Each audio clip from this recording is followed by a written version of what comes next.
Hello and welcome to the Pink Hair Girl podcast. I'm Sally Jane and it is wonderful to have you with me today. It is the 21st, Sunday the 21st of September, and we are solidly into hay fever season here in Cape Town. The pollens are out, the weather's better, nice and bright, but it does mean that I am sneezing my head off. So you'll have to excuse me sounding a little bit clogged up or a little bit snotty because of all the pollens and the sneezing and all the rest. But otherwise, life is good. And let me tell you what I've been up to. Since I last recorded, what have I done? Of course. Yesterday, let's start with what I did yesterday and then we'll work backwards. Yesterday, we had the first Cape Town knitting group meetup at the I Love My Laundry in Bree Street. So we decided to do it the third Saturday of every month, and I put out some messages on Facebook and on Twitter and on Ravelry, etc. And I realize that sometimes for people that haven't ventured out into knit groups and stuff, it can be a bit daunting, but I really wanted it to be a place that people could meet up and knit regardless of what they knit, what kind of yarn they knit with. Just a place for people to support each other and have fun and enjoy conversation and things. But I also know that it can be difficult on weekends to find time to make a specific time. And Cape Townians don't necessarily like to travel very far. So I made it a central location, but still, if people need to come in from sort of further areas, it doesn't always happen. So I wasn't expecting an enormous turnout. I thought if we had sort of 5 knitters, it would be quite a good start.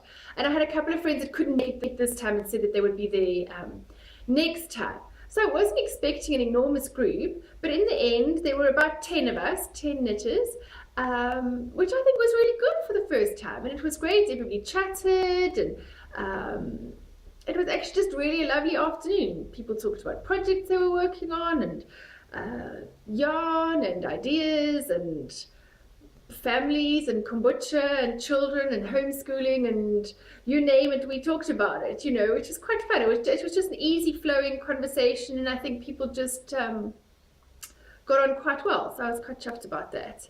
So that was our first laundry knit club, and I'll put some pictures in and show you what we got up to. So that's going to be a regular thing. We're going to do it the third Saturday of every month. And they asked if we would yarn bomb their tree.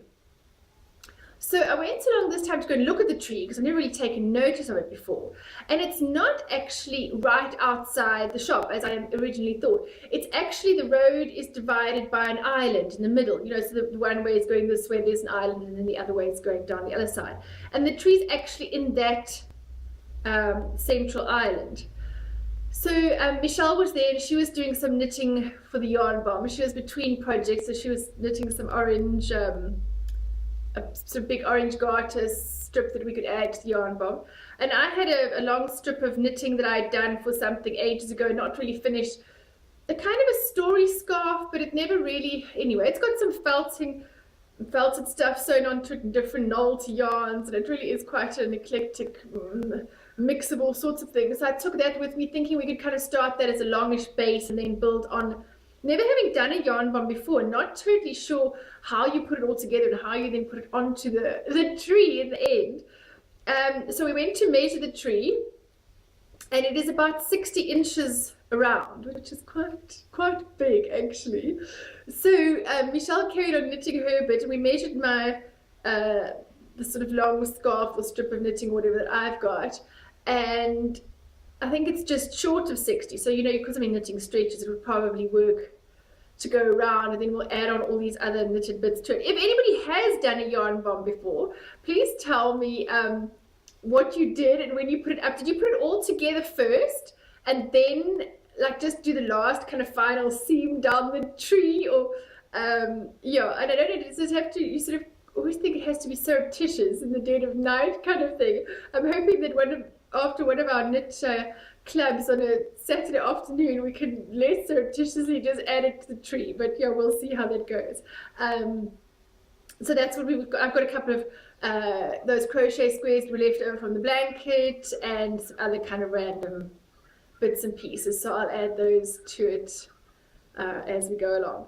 So yes, I'm looking forward to more people next time, and to just have a really nice once a month casual pop in and out crochet and knit meetup in Cape Town. The hashtag for social media is Laundry Knit Club. So I've been using that on Twitter and on Instagram and stuff when I put up the pictures for the Laundry Knit Club. And I'd really love to.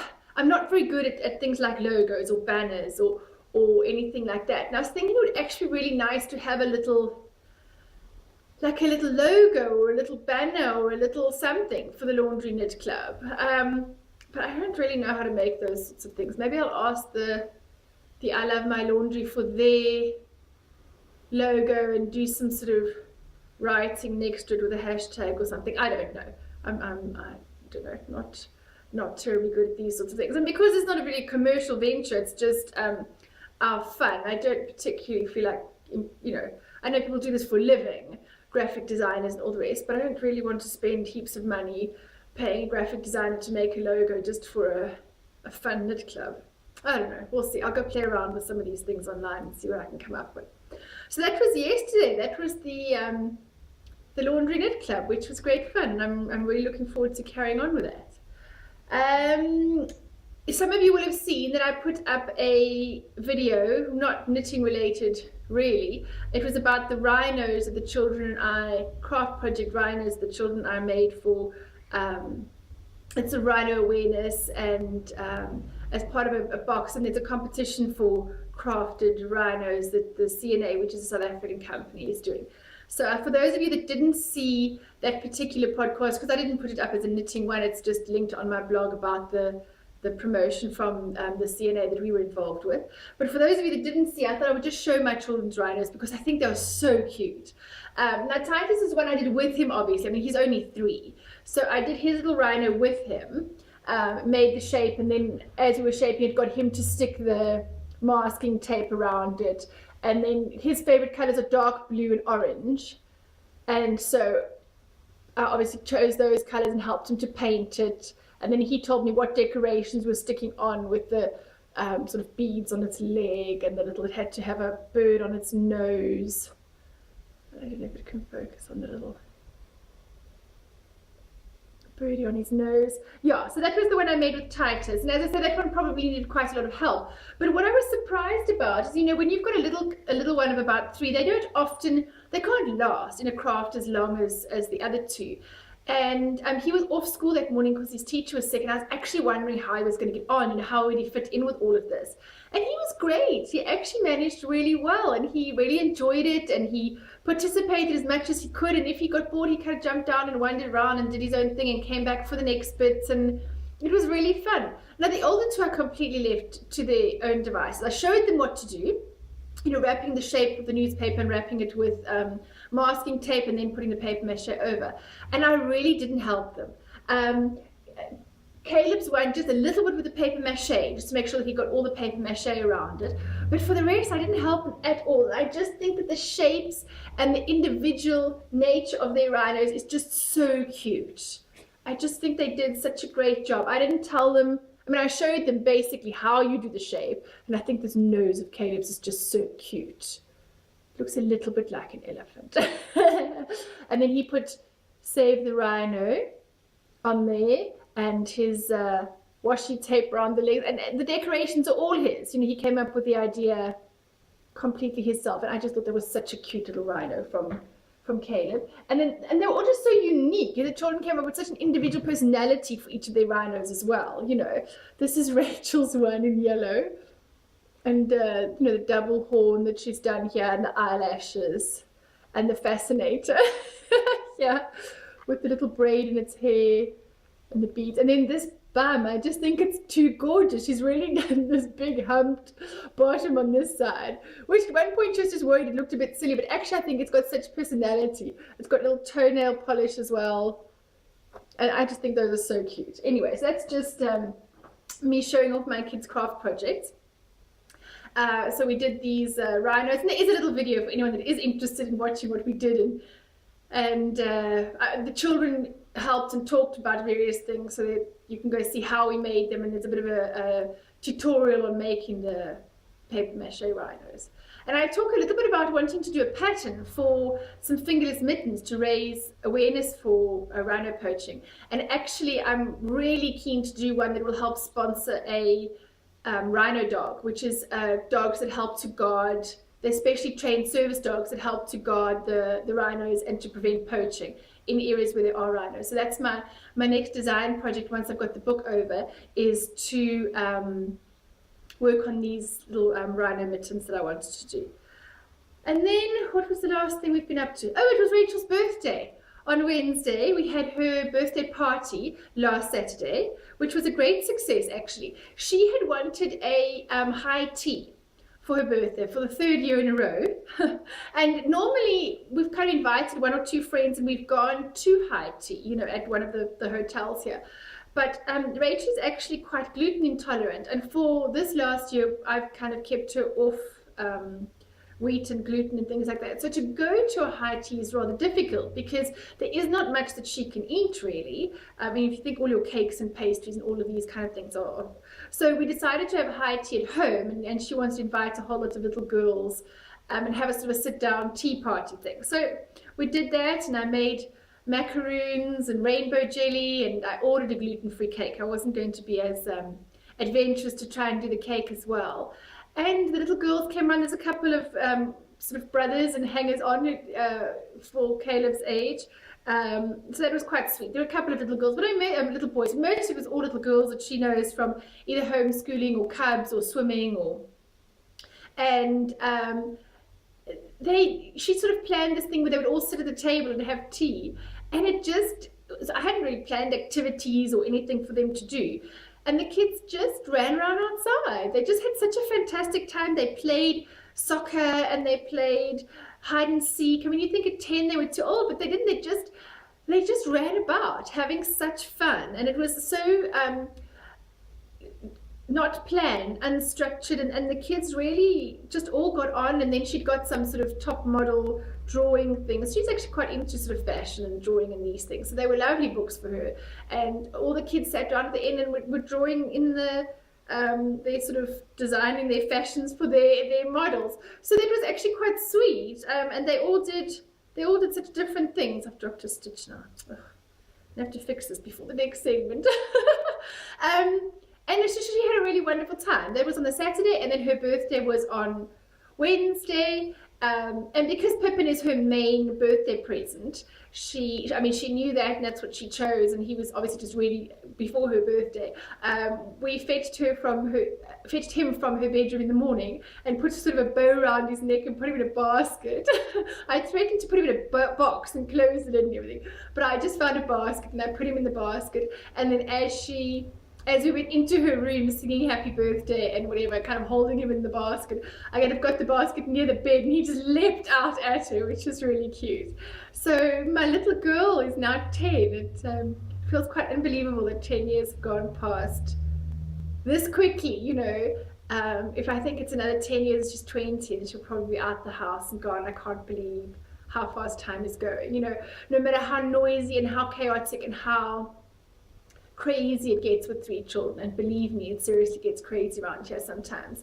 I just kind of have to hold on to the fact that it is such a really, really short time that you've got with them. You've just got to appreciate it, even when they're being 10 and a bit stroppy and moody and difficult. We've got to keep remembering that. Hey? So that's our news. That's what we've been up to since I spoke to you last time.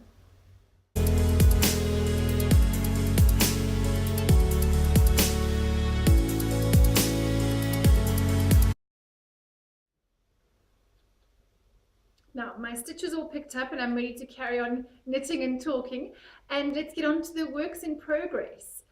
As you can see, one of my works in progress, I'm busy knitting as we're speaking. When I was going to go to the laundry knit club yesterday, I realized that when you're at things like this, you often need something that you can knit without thinking, you know, your kind of mindless knitting project, your socks or whatever it is. And everything else I was working on kind of needed me to measure at certain points or to check the pattern or to see what I was doing. And I find that quite hard when I'm out to be chatting and also checking what I'm doing with my patterns and things like that at the same time. So I wound up my Mind the Gap socks and by Trailing Clouds yarn. I really, on Instagram, on her website, I've seen where they wind these balls and they put one color, one color, and then as the next color comes, then you change direction. So that's the ball the geek and I wound up yesterday, which I think looks really cool. So that's what I took to knitting club, and I've done a toe up so that I can do sort of half the ball. Once I've done the heel, measure the weight and do just about half the ball in weight, and then split off and do the other socks. I can kind of get as much out of the yarn as possible. And I'm doing toe up vanilla socks, and you can see there it starts the brown there. I've just done a full, so that's the full, all the colors, and now it's starting to repeat again with the brown and the green over here. And oh, sorry, that's got the little thingy in the middle. So these are toe up vanilla, and I'm going to do the OMG heel because that seems to look the best for not interrupting the color, the stripes. It's specifically, the OMG heel is specifically for self-striping yarn, for not disrupting stripes. So that's the heel that I'm going to do. And the Trailing Clouds yarn is Blueface Leicester with nylon. I think it's 75-25%, 75% Blueface Leicester and 25% nylon. And it's I'm using a 2.25 needle, and it's a slightly thinner yarn, and also because my socks are coming up a bit loose actually, and so even with the thinner yarn, I've decided to do. I think she said between a 2 and a 3, but I've gone with a 225 mil needle, and it seems to be giving a good fabric, and it's snug on my foot, which is great. And so I'm really enjoying this. I managed to get quite a bit done yesterday, which was nice, and it's going to be nice to have a small project. I haven't had a small project in my bag that I can just do. I had socks before, and I had Caleb's socks and the others. They weren't totally mindless. You did a little bit have to keep track of which pattern you were doing. Even though they're not difficult, but I really just like socks. I don't have to think at all. I can literally just go round and round and round until the heel, pop the heel in where I have to do a little bit of thinking, and then go on to I have not done the OMG heel, so I hope I don't have to do too much thinking.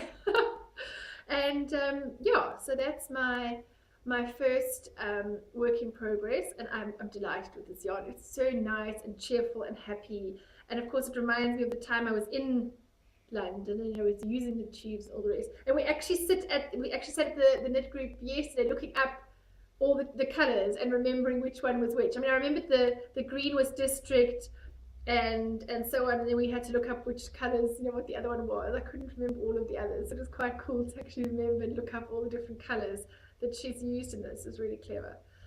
Okay, so what else am I working on? I have cast on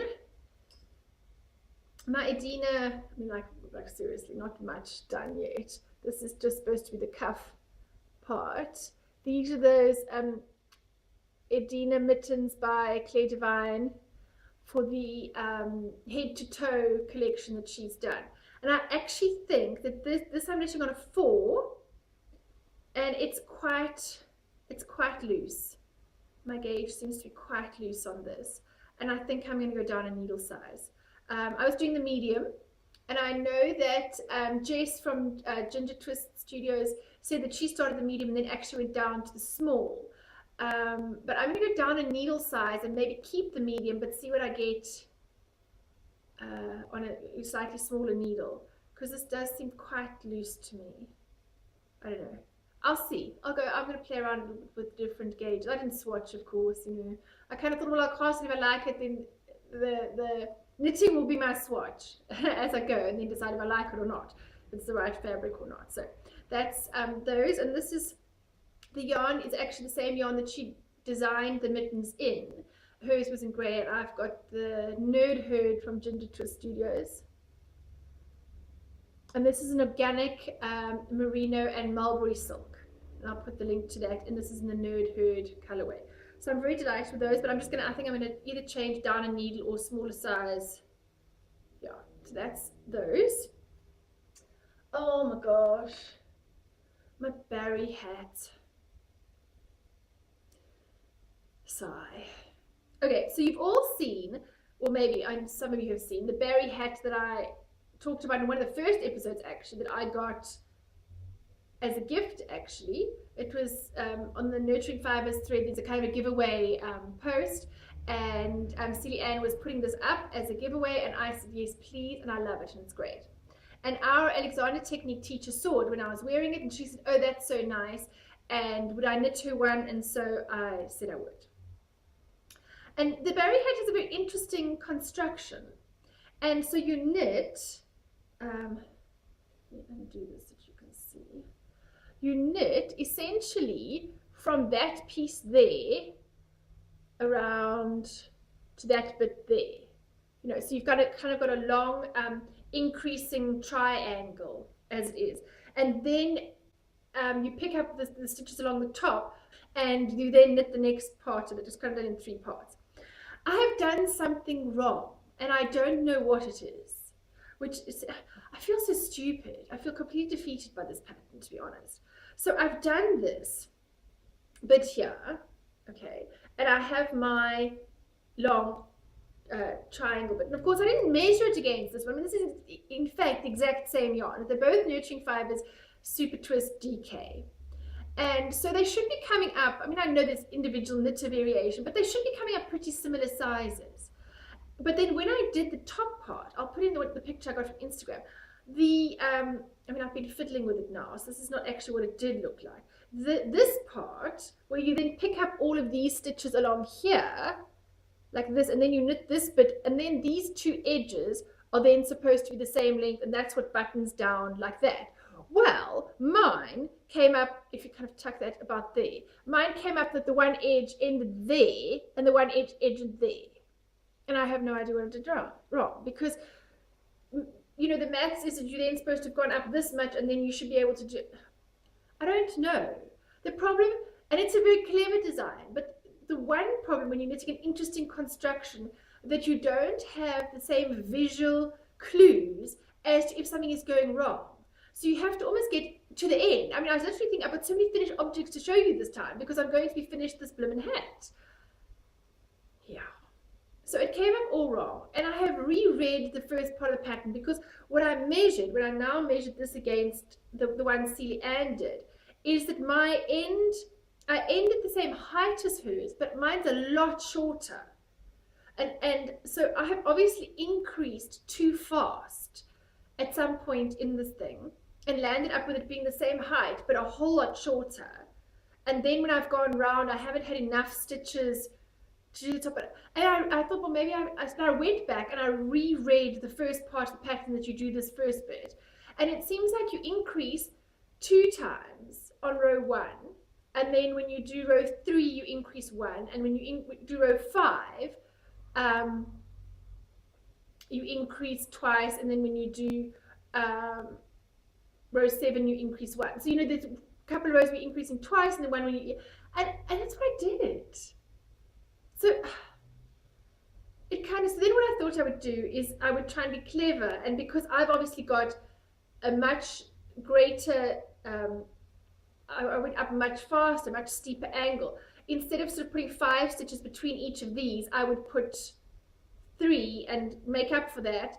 And so it is almost, I mean, you could almost button it there now and it would work, but I'm going to show you the size comparison. I mean, it's a bit ridiculous. So there's the original one, and granted my one is quite slouchy, but look here. I mean, look at that. There they're against the edge together there. I mean, seriously, I have done something so very wrong that it is a bit embarrassing to actually be a knitting pattern designer and not able to figure out what the heck I did.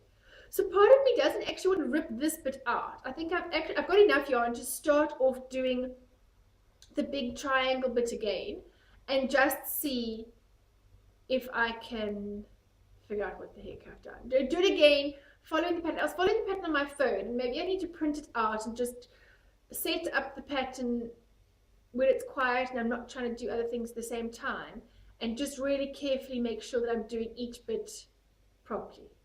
So from nearly having a finished object to having a total disaster. and I'm actually trading time, like my knitting time versus her Alexander technique time. I can't charge her for all of my mess up time, so I'm feeling quite irritated with myself really for not being able to finish a simple hat. And yeah, you don't, the thing is with an interesting construction, you have no feedback, you don't have that sort of self-correcting mechanism. If you join a hat in a round, you miss a couple of rounds, it looks way too small, you oh, but that's not the right size. Or, you know, like with the mittens now, I can see that the gauge is a bit big, or they're going to be too big on my wrist or whatever, so I can kind of self-correct. You don't have that ability to self-correct on an interesting design pattern, and I really like it. That's the problem. I feel seriously stupid. Please share with me if you've had serious knitting mess-ups, or there's a pattern that seemed easy to everyone else that you just couldn't get right, so I don't feel like the only moron in the world, because, yeah, not feeling great about being able to knit anything right now. My other work in progress is the never-ending Lush cardigan. Well, no, it's not never-ending because it is nearly finished now. So, as I said last time, I was going to knit both sleeves down to 3/4 inch, and then I was actually going to go back and add length onto the body. So it doesn't look hugely further than it was, but if you look down here, I think I ripped out from about here and added a good section on here, and then redid the rib on the bottom. So the body is now much longer. But to do that, you have to pull out the button bands, of course. So I did that.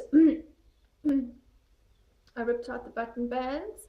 And instead of doing it like the pattern said, actually, the number of stitches per row, I think she said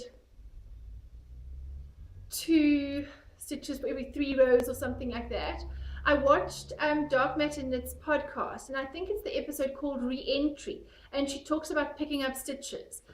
And I mean, of course, I know this when I design patterns, I do this, but I don't think about it. I didn't think about it when I was doing some else's pattern. You, of course, do your row gauge, because your row gauge going up by your stitch gauge is what you should be doing up the side. And she has a great explanation of it. But anyway, mine was 5 stitches and 7 rows. That's what I should have been picking up. And I did that this time, and it's much more even. It doesn't pull up. I mean, besides the fact that rib obviously pulls up a little bit, it really doesn't pull up half as much on the bottom. I think it sits, you know, with that little bit of blocking, that little, but I don't have to pull this bit down anymore. I think that's much better.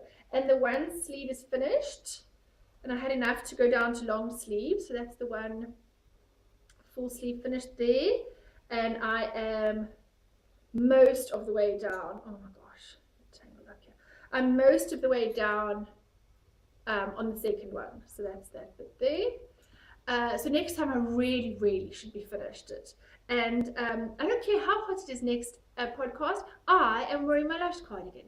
So if you see me with the sweat pouring off my forehead next episode because I am wearing my Lush cardigan, so be it, because I am going to wear this Lush cardigan, because it is now summer and I've only just finished it now. But hey, it is going to be worn next time. I think my 3 inches of positive ease is good. I think I've got a little bit more than that, actually. It is a bit tight in some places, but anyway, it comes. I think it's come out quite nicely. Actually, I really like this lace, but I don't know that I'm always going to wear it buttoned closed, because I mean it does have quite a lot of negative ease. You know, I'm hoping it's going to block up a little bit. I know my tension square blocked up quite a lot bigger than actually when it was knitted, so a lot of this should loosen up a bit. But to button it all the way down to the bottom and over my larger hips, I don't think it's, so I think I might do one of those kind of buttons that to just under here, or even if I wear it open, I don't mind actually. So that is the Lush cardigan. This is the last bit I've got left. That's as much yarn as I've got left for this bit of sleeve, but it's not much sleeve left to go. So I mean, I'll have a tiny bit left, but I will have made it. I'm glad I lengthened the body, and my yarn calculations weren't too far out, so I'm actually quite chuffed about that. So Lush should be done by next time, which will be really great.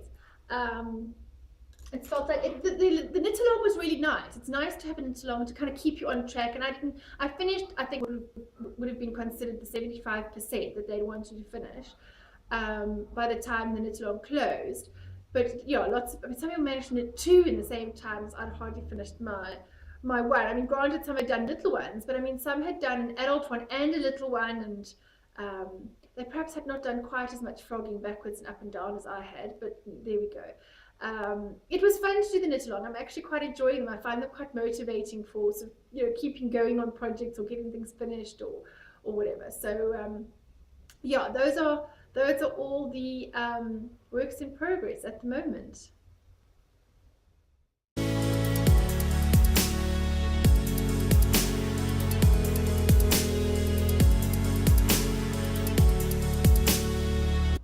Okay, so this is where I tell you what I finished. At least this time I finished slightly more things than I have in the previous episodes.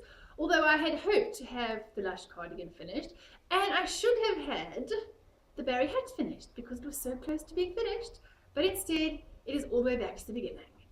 But I guess such is knitting. The great thing about knitting, and I wrote about it in a blog post, was um, it is so forgiving in that you can just rip it all back and start again. And even if you've made an enormous mess, okay, sure, it's time. But it's not like the geek does woodwork.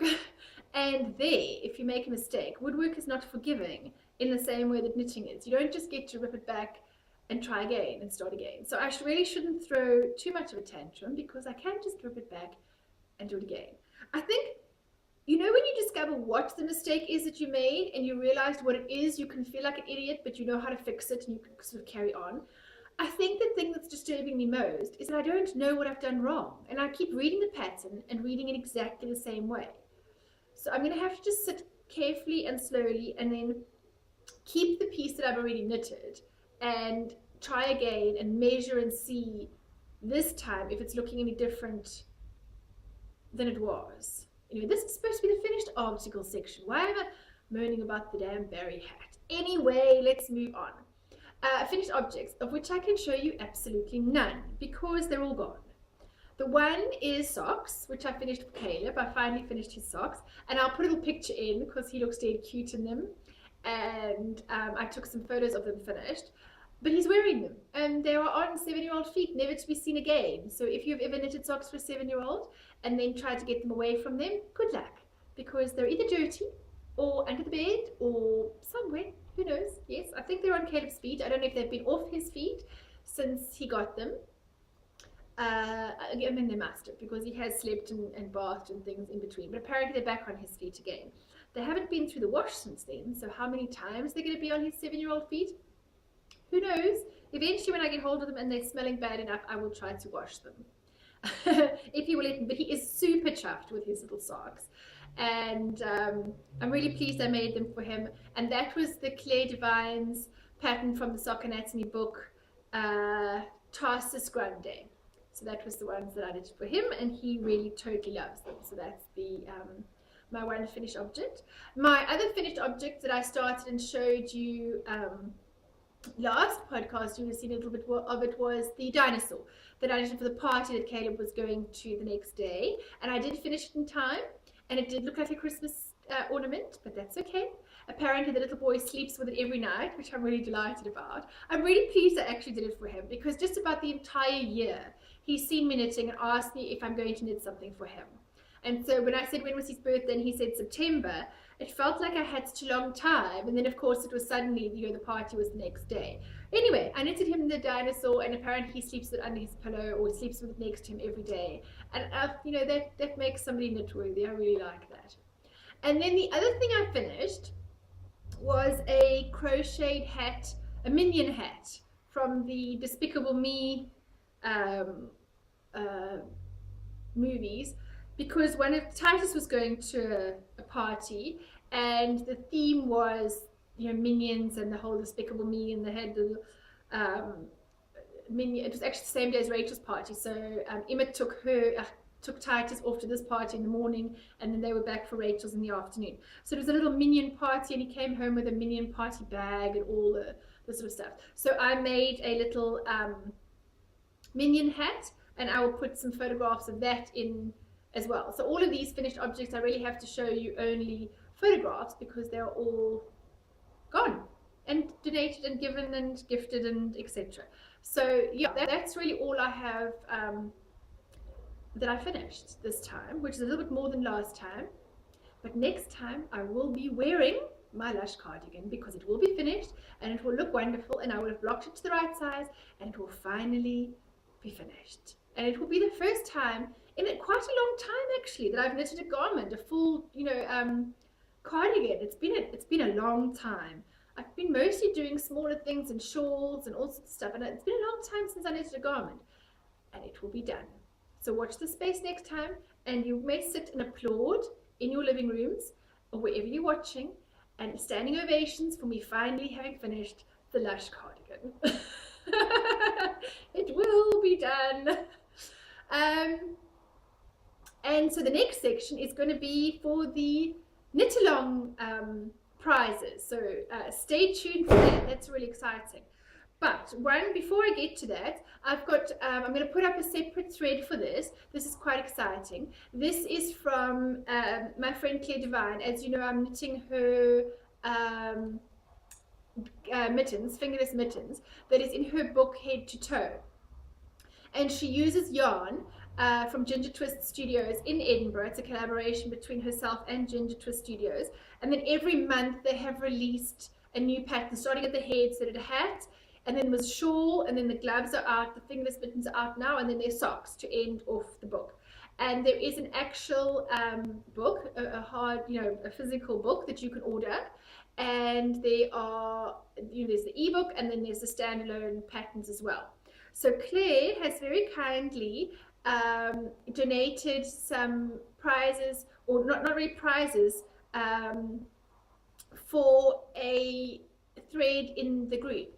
So basically, to be able to be eligible to win these, you need to go and have a look at all of Claire's patterns. I will list, I'll put links to her Ravelry pattern shop, and you just have to say which is your favorite of her patterns. So just list your favorite Claire Devine pattern and why you like it in the thread. It will specially be marked head to toe giveaway, and then there are going to be prizes. I must just absolutely double check with Claire. I sent her a message, but I know she's teaching today before I give away too many prizes. I can't remember if it was one hard copy and an ebook or just an ebook. I will check, and by the time this goes live, then we will know which ones it's going to be before I give away all of Claire's books and say thousands of copies of books available. No, no, seriously. I think it's one ebook and one actual physical book. And she WhatsApped me a picture of the printed book. It looks gorgeous. It really does. I mean, there is nothing quite as nice as having the physical book. So even if you have entered, I would highly recommend going to go and order a copy of the book anyway, and have a check out of Claire's pattern, because they're beautiful. I mean, the hat is just, it's lovely. It's a really beautiful slouchy lacy hat. It's gorgeous. And the shawl is, it's kind of, it fastens with a button in the front. It really kind of hangs across your shoulders really nice. It's like a capelet almost. And it's modeled by Jess with her beautiful red hair, and it looks magnificent. And then, as I said, the mittens, the fingerless mittens, as soon as I saw them, I knew I had to knit them. They're just gorgeous. And then the socks are still to be released. So it's certainly a pattern collection worth checking out.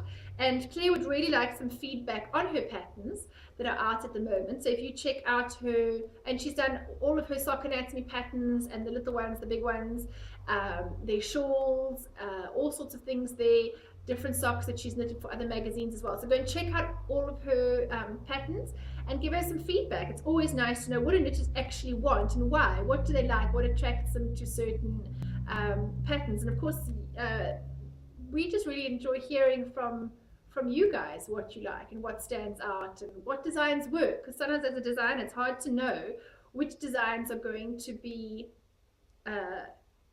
which people are really going to love, going to be favorites, and which ones don't do so well. And it's sometimes hard to tell as the designer. So feedback from you guys, the why is sometimes difficult to tell, but if really the things that we want to know is it in the pictures, when you see the different pictures or choosing some, is it the color that stands out to you? It's your favorite color, and therefore that's what attracts you to a pattern. Is it because it's something that you really love wearing, a kind of a garment? You know, if you say you're an avid sock knitter, you know, you might be more attracted to the socks. Maybe there's a specific construction for a kind of socks that you like, or it looks really easy, or it's an interesting detail, or you know, whatever it is. Just, if you can, try to be sort of specific about what it is that attracted you to that. Was it a reverse stocking stitch? Was it a twisted rib? Was it the color? Was it the photograph? Maybe it's just literally that the photograph for that particular pattern stood out for you the most of all of them, and that's what you really liked. So if that's the case, just let us know. It's always really helpful to know these sorts of things. And for picking your brains and asking you to choose that, Claire is rewarding you with a chance to win her head to toe ebook, and I think an actual physical copy of the book. But stay tuned while I check that information, and by the time I put the thread up on Ravelry, I will have the correct information, and in the show notes I will have the correct information. But I wanted to put this up so we could start you know, saying which ones we liked and why and all the rest, and giving Claire the feedback. And I will make sure that I give away the right prizes when I put the information up. So that's what I'm finished, and what prizes you can win in the meantime.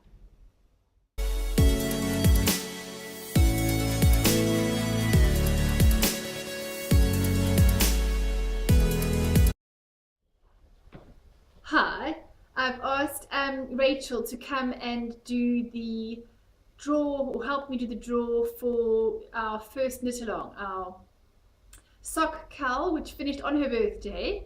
And at my virtual knit night yesterday, Sally asked, well, had I done the draw on Rachel's birthday? And I said, I can't remember if in one of the podcasts I mentioned what time I would close on her birthday. So actually I left it open until midnight on the 17th, just to get everybody's last minute entries in. But I have asked her to help me do the draw today. And I was going to do a random number generator on the phone and just, you know, pick a number from there. But Rachel insisted that it had to be the old-fashioned way of all the names in a hat. Oh dear, I'm losing names here. Put those back in there. So we had to do all the names in a hat. So I have carefully written everybody's name down on these pieces of paper. And hold on, I just wanted to, what I didn't check was how many did we have in the end.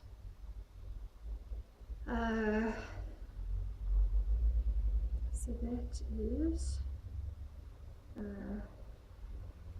49 minus 2, 1 posted mine, 1 deleted, so that is 47 entries for the first ever knit along on the Pink Hair Girl group, which I'm really delighted about. I think it's absolutely great. So thank you to everybody that's entered, and a huge congratulations to everybody that knitted their first pair of socks. It was really great to see so many venturing into sock knitting for the first time. So let's get on with the prizes.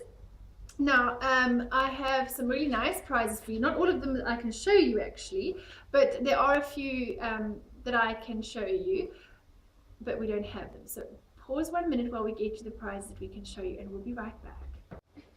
Okay, we're back with the prizes. Right, so the ones I can show you is that Sally, Wool Diaries on Ravelry, made me some adorable stitch markers. She made me a set, which is really, really kind, and it's even a little clippable, you know, removable stitch marker with the little clip. Let me, this one's on a tiny little clip, can you see there? So that's quite cute. And then these ones are circle stitch markers in orange, and there's one with a little flower. I'll show you. Hold on.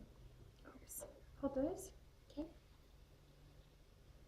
Let me show you against my hand so it actually focuses a bit better.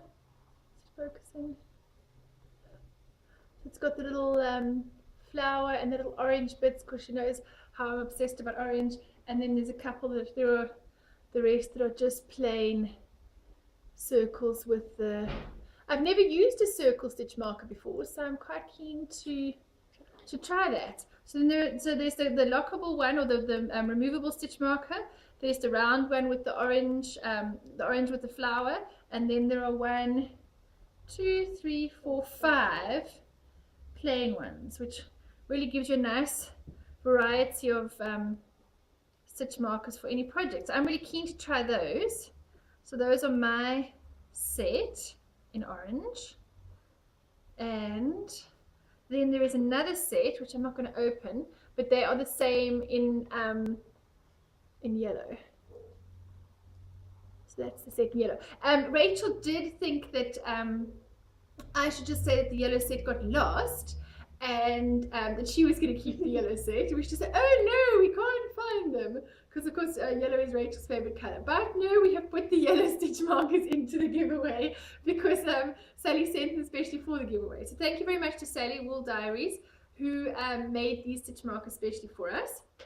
And then some of the other prizes we're doing is the incomparable buttons. I'm not going to be able to show them all now. There's snails, and I have shown some of these before.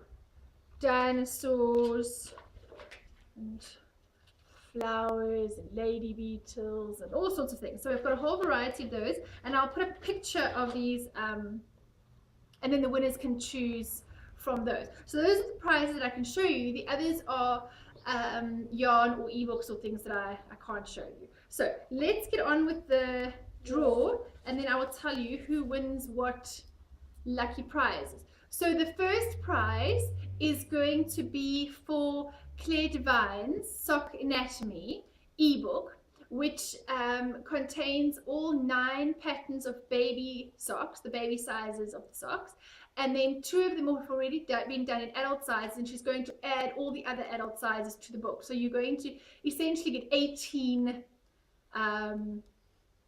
sock patterns, which is great. And I've actually knitted both the baby ones and the adult ones, and they're really great. Is Pippin wriggling in the? Are you wriggling in the podcast, Mr. Pippin? You can't do the draw. No. You'll eat it. You'll eat it. Yes. So for Claire Devine's ebook, we've got Who's this? Who have we got? GMC Koi. Gina. Sorry, excuse my messy handwriting. I don't know if you can see that. Gina, you are our first winner, and you win Claire Devine's Sock Anatomy ebook. Well done. Yay. Okay, and drum roll. Next prize is a really great one, actually, because everybody wants to win yarn. The next one is a custom die by Carly Denning from Nurturing Fibers in her man sock yarn, or what's going to be renamed. It's the same yarn that I knitted my jacaranda socks in, and it's got nylon and mohair and merino, and the mohair and the nylon make it extra strong, which is why it was called man sock. But I think that gave the impression that it was sort of rough, or it wasn't for ladies or whatever, because not a lot of female knitters were knitting with it, and she had done mostly male colors in it. And so she says, because I loved it. I mean, I've knitted my jacaranda socks, and they're one of my favorite. They are so warm. So I have convinced her that she needs to rebrand it and give it a new lease on life. So she's a custom die in that. Shake them up because everyone wants yarn. Everybody wants you to pull their name now, Rachel. No pressure.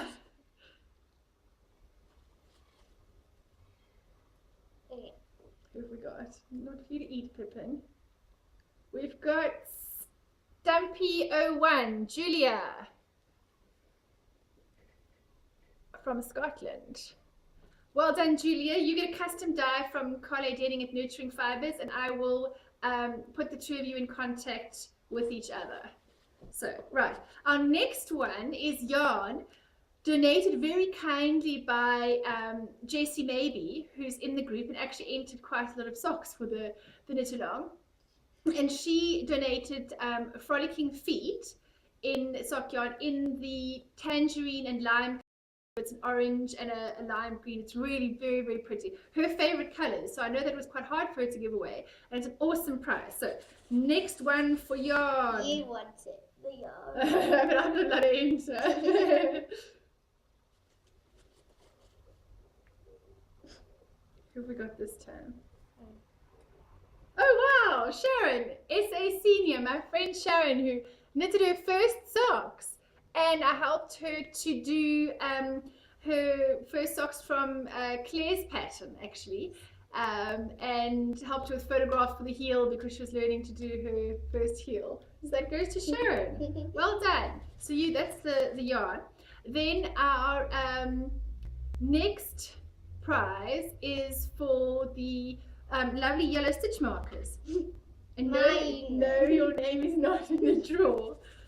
So, for the lovely yellow stitch markers. So what does it say? Rachel. This is someone I know. Andrea, you win the lovely yellow stitch markers from Wool Diaries. Well done. And then the next two for the what did we do that piece of paper with the most? They're on you dropped it. We had a list. There there it is. We had a list of who knitted the most socks. We had to count up who done the most socks. So we didn't want it just to be random. Elaine Ella B was the first one to finish, and so she got Claire Devine's sock anatomy book and some buttons for being the fastest needles first. And so I also wanted to have some other prizes that were not just random draw prizes. So we actually wanted to see who had knitted the most socks in the knit along and reward them with some prizes as well. Okay, yes, you can say. So we've got a tie. Yes. Who's our tie between? Cece, who's Java Pearl on Ravelry with 5 pairs of socks. Wow. That's really impressive. And Jessie Maybe, who donated the sock yarn, which is really sweet of her. So I'm dead chuffed that she is also getting a prize. So both of them knitted 5 pairs of socks, which is really quite incredible. So you two, I'm going to put up a picture of all the buttons that I've got left, or what's available in my box at the moment, and you're each going to win some buttons from Incomparable Buttons, which is a great company in South Africa. They're ceramic, fully washable buttons, and they give employment to women in South Africa. A lot of the women that work in Incomparable Buttons, they're the sole breadwinner in a family. So they've taken women with often very few skills or job opportunities and taught them the skill of painting the little buttons and making the buttons, and so they do a real great job with the community upliftment projects and all the rest. So there were some seriously cute buttons in amongst the sets to choose from, and I'll put those up and you guys get to choose which buttons you'd like, and then I'll post it off too. So if you've won a prize, please contact me with your mailing address so that I can pop the ones in the post for you. And congratulations. Thank you so much to everybody that entered. I think we did a really fantastic job for our first knit along. We're going to have a little break in knit alongs now, because the next one is going to be huge. The next one is, I am seriously so excited about. The next one is going to be for the launch of my South Africa book. And it's going to be called The Where I Live knit along, which I know is not totally unique, because I Stitched Together did a where I'm from or where I live knit along recently. But because the South Africa book is based so much on patterns around South Africa, which is where I live, I wanted to open it up to other people. So when the book launches, and I also don't want to limit it only to people that have bought the book or the patterns or whatever, because I realize that sometimes buying patterns is expensive and things. But so the pattern is going, the knit along is going to be open to anybody that knits a project that they can link to where they live in the world. So somehow that you can link it to colors or nature or whatever. So however you can link it. But if you do knit a project from the book and maybe put your own spin on how it relates to where you live, using different colors in a pattern or changing up the colors of a shawl to show nature where you are or whatever it is, if you do knit a pattern from the book, you get 2 extra entries. So you would get your entry, and so you essentially get 3 entries for knitting something that is from the book. And if you knitted something just generally, you'll get one entry into the draw. And I'm going to try and get as many prizes that I can that have a real South African feel to them. So I've been looking around, I've already been gathering prizes. I've got a project bag from a South African, it's made with love from Cape Town, from one of our knitters here in Cape Town that makes project bags. And I've got some tea towels with recipes. I'll get them out next time I show you. Tea towels with recipes for typical South African food in them. And I'm going to get Wilson's toffees. Remember I spoke to you about Wilson's toffees. I'm going to get Wilson's toffees to definitely put into some of the prizes. I'm going to try and get hold of some local yarns and all sorts of things. So if there are any South African crafters or yarnies or anyone that want to be involved and give prizes for the South African knit along, please let me know. So that's going to be our next big knit along. It's going to be the Where I Live knit along, and it's going to be for the launch of the South Africa book. So the book, I was chatting to Claire today, and I didn't really have a name for the book, and we were trying to think of different things, and the geek had thought about South Africa on my needles, which is quite a long name, but we really liked that. So then she thought, what about something sort of with travel or journey or safari or something like that? And then we thought of the name Mzansi, which is south. It means south in Zulu or Xhosa, going with it to South Africa. So it's often the shortened form for South Africa, or even kind of means more like the community or the people or the everything. So I'm going to call the book Mzansi, South Africa on My Needles. So yes, that's going to be the next knit along, is the Where I Live for the South Africa book. So thank you for helping, Rachel, and thank you, Pippin, and that's all for this episode, and I will see you all next time. Happy knitting! Hi, today's word of the day for Afrikaans is braai. The 24th of September is National Heritage Day in South Africa, but there's been a big push to rebrand it as National Braai Day. What is a braai? It's quite simply an informal barbecue, typically held at home, although anywhere is appropriate. Braai is a barbecue with warm very hot coals. If you want to do the easy way, you can use charcoal. Otherwise, the proper way would be to use some kind of hardwood like namib or rooikrans, and stack a nice fire, build it up, and slowly watch it turn to coals and enjoy the time with friends or family. What do you braai? Just about any kind of meat you want. Typically boerewors, which is a very South African sausage. Very strict standards, at least must be 90% meat, other 10% maybe spices and the like. Mostly beef, no more than 30% fat content. It's a staple in South African braais. Choppies, which is lamb loin chops, mutton if you want, steak, ribs, skilpaikies, which is I think kidneys covered in fat, not a fan personally, or even a potjie, which is a big cast iron pot. There's a specific way of building it. You fry some onion, put some meat down, fry it a bit more, and then you cover it with your vegetables, let it just steam slowly over the fire. It's basically a stew made outside. And as you can hear, braai is a noun, a verb. It's used in place of frying, for example. And it's just a word that's so entrenched in South African culture. It's actually spread from South Africa up through Namibia, Zimbabwe, Zambia, Lesotho, and it's recognized in every language in South Africa. And that's your word for today. Thank you.